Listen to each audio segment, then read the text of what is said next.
சரி, இயேசு கிறிஸ்து பரதேசிக்கு போறதுங்கிறது ஒரு நியாயமா ஏத்துக்கலாம். சரி, கல்லன் போறது கூட ஒரு நியாயமா ஏத்துக்கலாம். ஆனா ரெண்டும் எல்லாமே நம்ம பரதேசிக்கு தான் போகிறோம். அந்த இடத்துல இன்றைக்கு என்னோடு கூட பரதேசியில் இருப்பார். அல்லேலூயா, அல்லேலூயா. இயேசு கிறிஸ்துவோடு கூட அந்த கல்லன் பரதேசியில இருப்பாங்கிறது அதுல முக்கியமான ஒரு விஷயமா இருக்கு. அல்லேலூயா.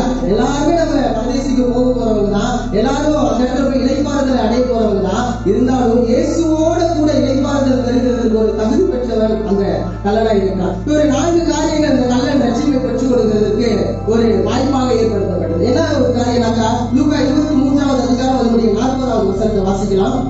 லூக்கா 23.